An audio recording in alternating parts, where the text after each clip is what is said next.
Hello, my name is Rick. This is the Dwarven Fortress of Peakfortunes. Actually, this is just the Tavern. This is the Halls of Celebrating at Peakfortunes. In the first few years of this fort, the dwarves spent a lot of time on this tavern. It has many floors with rooms for guests. It has windows for those guests that like this horrible thing called light. It has a large dance floor that is never used for dancing. But this tavern is not all that these dwarves have been up to. They also have built a 40-level tall pump stack to a magma forge area, and are working on an elaborate waterfall for their meeting room. And they have built a nice lair for their resident vampire. Let me know if you have any tips on keeping vampires happy. They also have a military, consisting of a few small squads that are not that well trained yet, but they are equipped with iron armor and armed with steel and silver weapons. Let's take a quick look at this fort. In front of the tavern is a large pack of dogs, a trained war bear, and a trained giant war bear. The tavern is built to have a nice seating area and dance floor. It's rather popular in this world. And it's also a defensive location. If trouble should arise, we could always shut the doors of the tavern, lock the doors to the fort, and fire at trouble out of fortifications conveniently located in the tavern itself. There are no goblins near this location, but we are at war with one of the 6 local civilizations of elves that do live nearby. Also part of this land is on untamed wilds, so giant monsters are a daily thing in this fort. Let's head down into the fort. Here's the front entrance with a bridge we can slam shut. Here is a way through to the tavern down here. This is where the trade depot is. And then you come up here, there's yet another door we can slam shut. There is regular doors, so we can tell dwarves quickly not to come and go from here, to help avoid them getting squished by the bridge on the other side. We had a little trouble farming here because we kept building rooms that ran out of dirt, so the farms are broken up into a couple farms on a couple different layers. Heading down, here's a little bit of furniture storage, animal storage, cage storage. We just bought a bunch of animals from the Dwarven caravan that we mean to eat. Let's see. Here is a large, many-story tall room for some reason. Starting to work on a few more bedrooms. Kind of the alchemy, chemical soap making area here. And now we get to one of the main bedroom levels, along with some storage for, well, it's armor and weapons, but I guess they're all being used at the moment. More bedrooms, block storage, food and drink storage, mostly drinks. Our kind of small beginner library that is still immensely popular, and it has a lot to do with why this fort is as happy as it is. These guys spend a lot of their time reading. I don't know why, but it seems to prevent them from dwelling on old memories. So it's good for me.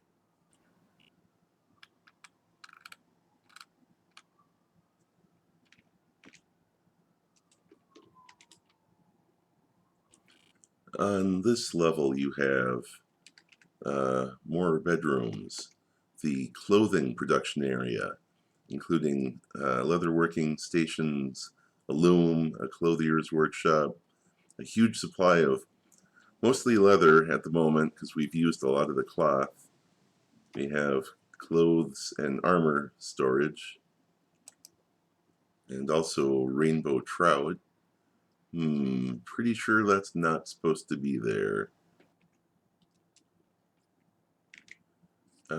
This is the fortress's temple so far, which is not terribly fancy. They haven't bothered to put in any chairs or statues, or indeed even haul away all the stone.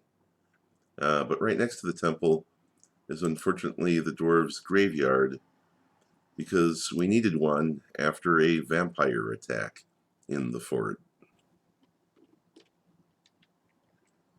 Alright, one of the long habits of my forts is that I like to put the stoneworking area and the metalworking area on the same level, because I find myself going to both of them so frequently. Here is the fort's dormitory. When we were just barely starting and carving this place out of the rock, this is one of the first places we made. All these things are engraved by a couple of our master engravers. We might enlist a huge bunch of people to smooth large parts of the fort, but when it comes to making engravings, we have just a couple masters that we put in charge of that. The stoneworking area is by both the staircases. It's got two jewelers' shops, which are kind of tricky to get them both working at the same time. It's not impossible. We've got a couple crafters' shops so that we can crank out trade goods from multiple workshops at the same time. I'm a huge fan of encrusting trade goods, so we've been doing tons of that. Alright, going down one level. Here we have the primary kitchen and brewing area. We have the fort's original meeting area, which you may note is at the bottom of this huge, tall, multi-story room for some reason. We've got some bedrooms with masterfully engraved walls. We've got furniture that's yet to be moved into those bedrooms, but it's been made already. Down here we have the original turkey pen, but we're kind of done with that already. Oh, I forgot to mention up one level. These are the offices that the various nobles require also.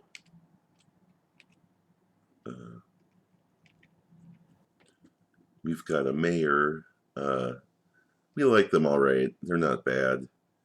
We've got a manager. The chief medical dwarf does have a hospital set up already. This is it over here. So, moving on.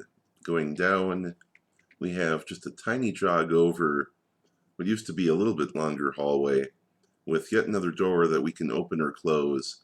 And if we lock these doors or slam that bridge shut, we can shut off any access from any of the caves below the fort. So as kind of an emergency measure, if we see something in the caves or something coming up the stairs, we can stop it here. Below that, we have the vampire's lair. The vampire is the military leader of the Lashers. I tried to set up a barracks, but the barracks won't go through the walls. So even though we have a couple other Lashers, at the moment this leader is not training any of the other ones.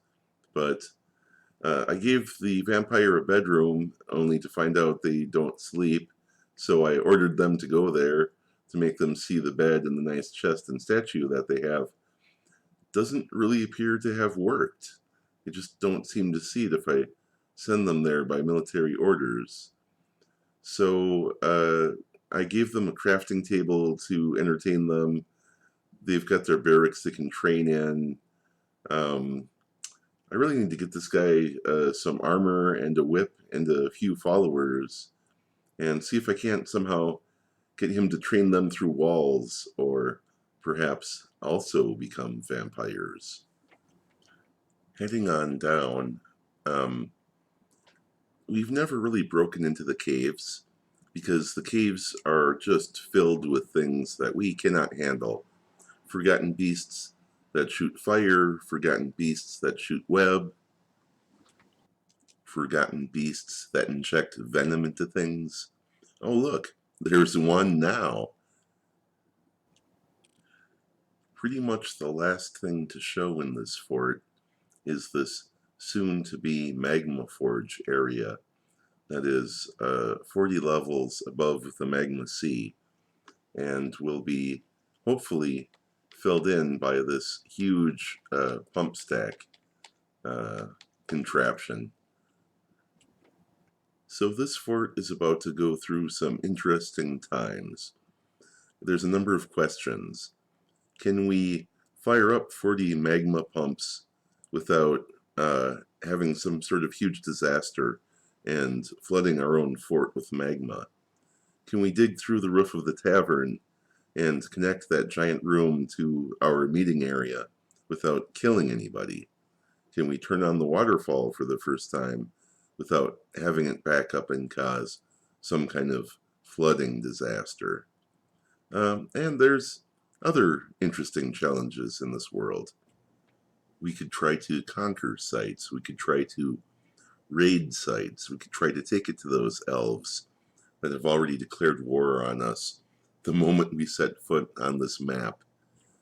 I made this fort as kind of a warm-up for future Dwarf Fortress videos.